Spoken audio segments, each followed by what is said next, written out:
Hello, Nicholas here with DIVO-Ted Talks or Devoted Talks, whatever you want to call it. And it's good to be back with you guys.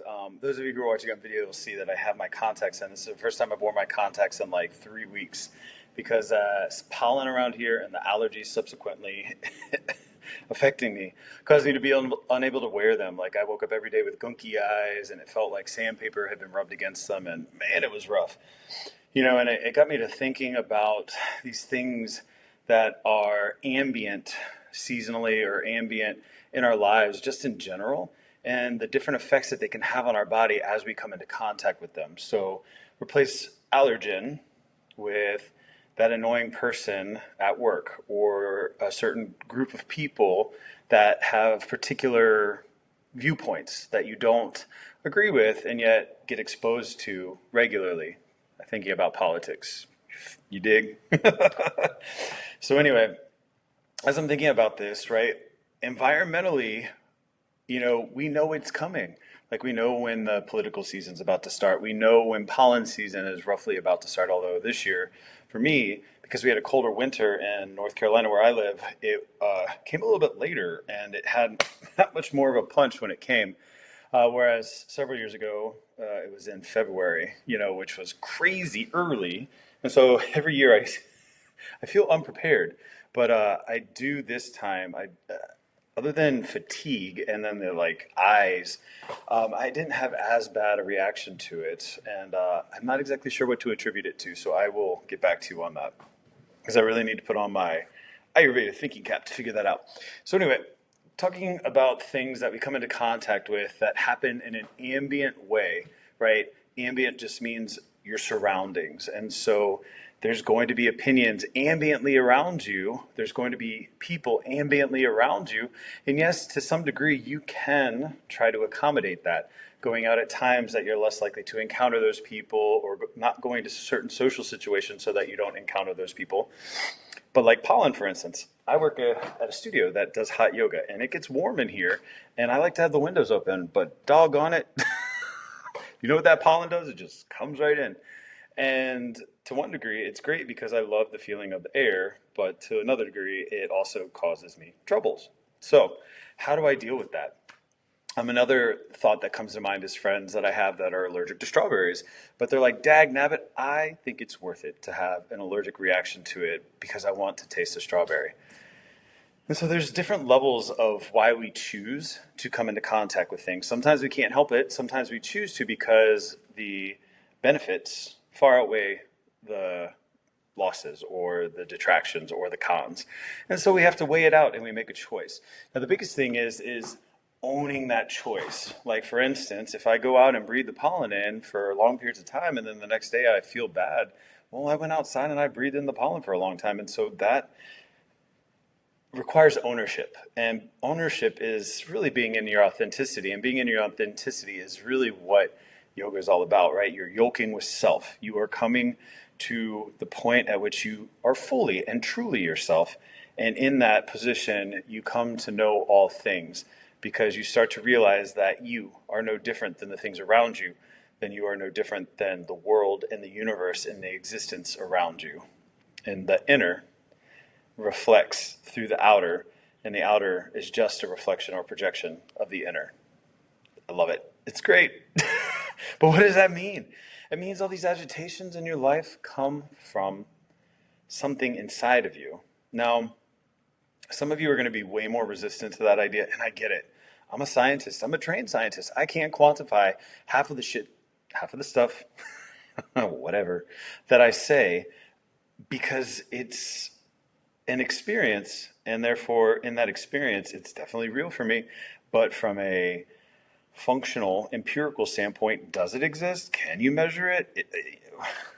This is why I like Indian philosophy, because your experience is quantifiable. Like it does happen, right? And there's a whole nother rabbit hole, and another reason why the political world and schemes may be of issue is because sometimes, the assumption that somebody's experience is valid resides on the fact that you believe they're going to be truthful and not just say things to get what they want, because that's a completely different ballgame, and that's just a can of worms that I can't address right now. But the only question that would be asked is, if you are surrounded by people who act like that, what in you draws them to you, right? I've been a part of a different spiritual group over the years, and one of them said they light up like flames to a moth, and they glow in the dark, and so everybody comes. We can see those of us who are like us. Now, I'm not saying that that person mistreating you is, contemporaneous to who you are. What I'm saying is that there is something about that to you that is attractive, related to something fundamental in you.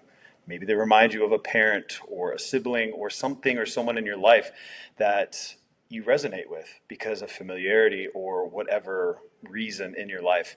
And so that it's pulling you magnetically, or the light is very appealing in whatever way that it shows up for you. And I do think the word narcissist gets thrown around very liberally these days. And sometimes it is true. Sometimes it is a valid designation for somebody.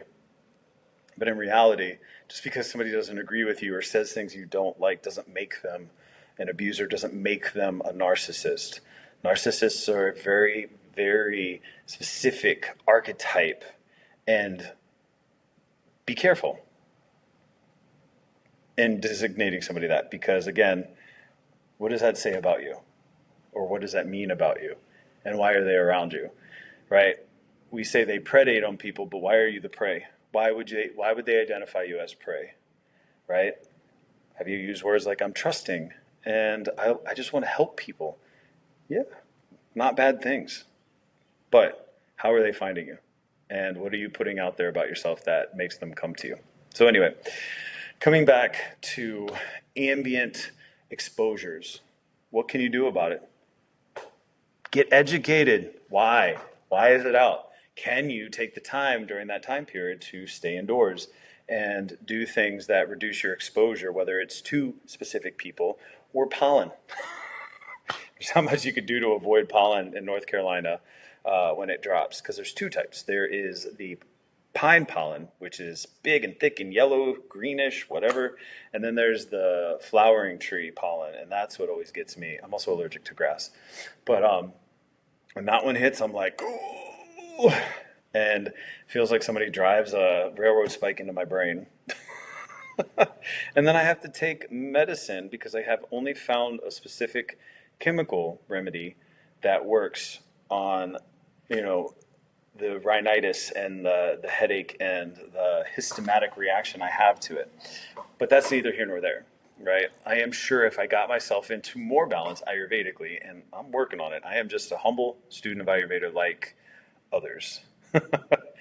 And our life is myopic to ourselves. That's always a good thing to remember. You aren't going to be able to see as clearly as somebody else looking at your life what is potentially the impetus or the causation for whatever is being experienced. So anyway, my friends, my name is Nicholas, and I am with DIVO-Ted Talks, and I'm so glad you're here. Remember, sometimes it is other people, but why are you there when they are there? And sometimes it's you. And what are you doing that makes them know to come to you to get what they want?